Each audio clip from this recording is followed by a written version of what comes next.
Hello everyone, I'm Ma'am Shomi and I'm back again. I have been explaining the poem The Spider and the Fly written by Mary Howitt for some time now. This is the last part, that is part 3 of the series on this poem, and here you will get a critical appreciation, a discussion on the themes, poetic devices used in the poem as well as the character sketches of the spider and the fly. Let's check the theme and moral lesson. Power of flattery and destructive effect of vanity. The spider's power of flattery and glib talking and its destructive effect on the fly, who falls prey to her own vanity. The spider, the natural predator, is a metaphor of manipulators, and the fly is a metaphor of the gullible people who are easily misled by such manipulators. The lesson. The moral lesson is, stay away from strangers and from their idle, silly and flattering words.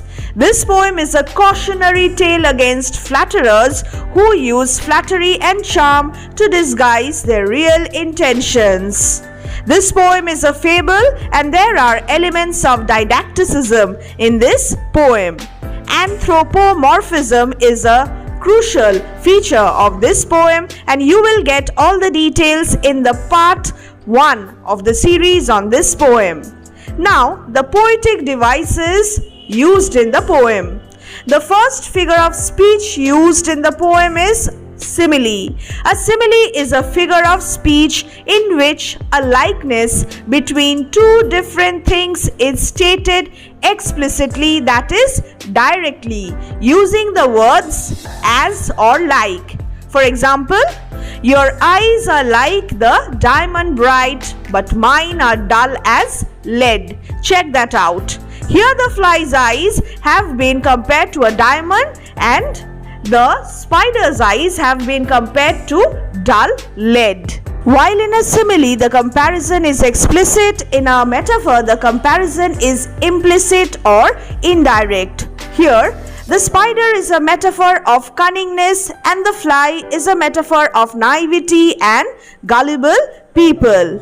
Now, let's check out other poetic devices as well, like the repetition.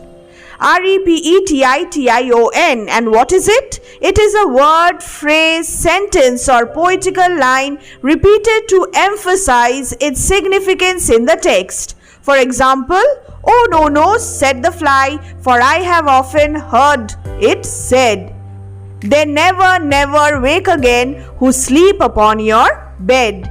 The use of the phrase "oh no, no" and "never, never" emphasizes the fly's firm dedication not to enter the spider's web.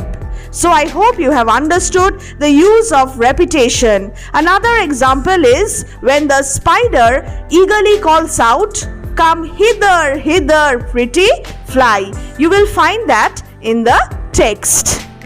Anaphora is the next figure of speech in which there is a deliberate repetition of a word or phrase at the beginning of a sequence of sentences, paragraphs and lines. For instance, "How handsome are your gauzy wings? How brilliant are your eyes? How." Alliteration. The close repetition of consonant sounds, usually at the beginning of words, is called alliteration. For instance, "fiercely held her fat," F, or "dismal den," D and D. Again we have "your" and "your eye" towards the end of the poem in stanza 7, E. So, these are the instances of alliteration. Onomatopoeia. With buzzing wings she hung aloft. Onomatopoeia is the process of creating a word that phonetically imitates, resembles or suggests the sound that it describes. Buzz, the buzzing. Notice the sound. The buzzing wings refer to the life of the fly. Up till then the fly was still alive, but soon it would die and the buzz would stop. Consonants. Repetition of similar consonant sounds in neighboring words.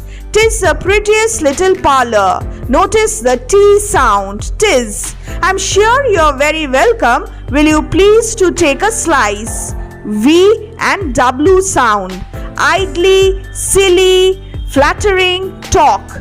L sound. So this is consonants. After consonants, we have assonance. Repetition of similar vowel sounds. 'Tis the prettiest little parlor. I sound. Curtains drawn around. Or AW sound. The poet has also used elision, omission of a sound or syllable occasionally, like in never, your, I have, you will, etc., to maintain the rhythm by dropping a syllable wherever necessary. Read the text again and again so that you can understand the figures of speech, the poetic devices better. After the figures of speech, let's discuss the character sketches of the two protagonists, the spider and the fly. Character of the spider. The spider is cunning, shrewd, insincere, as well as adept in glib talking. I already explained the meaning of the word glib talking to you. Glib talking is smooth talking. The spider has focus on his goal, motive. And what is his motive? His motive is to entice and trap the fly. He is a manipulator and he resorts to flattery. His choicest weapon is flattery and deception. What he says is not meant. He is pretending. And in doing so, he is very clever and he changes his tactics from time to time. He does not waste time and he is hence a metaphor of cunningness. So you will prepare a long essay type answer on the spider, character sketch of the spider. After this character sketch of the spider, let's come to the character sketch of the fly. This is also an important topic which you must prepare for your essay type answer. The fly is a metaphor of gullible people, initially wise and smart enough to see through, to decline the evil offers or invitations of the spider, to see through the evil schemes and plots of the spider. But later, what happens to her? Let's see.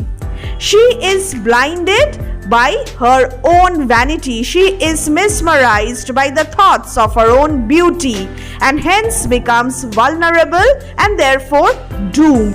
The poem is written in verse form and it consists of 7 stanzas. There are many rhyming words as well. You can check it on your own as well. Fly rhymes with spy, stare rhymes with there, vain rhymes with again. And then you have nice rhyming with slice or be rhyming with see. Wise rhymes with eyes, and then let's see the other rhyming words as well. Den, again, sly, fly, sing, wing, etc. So students, I hope you will do really well and you have understood the spider and the fly. Please watch the entire videos and wait for other such contents. Like, share and subscribe to our channel Study English with Moumita and Shomi. Till then, stay connected, join us and stay fit.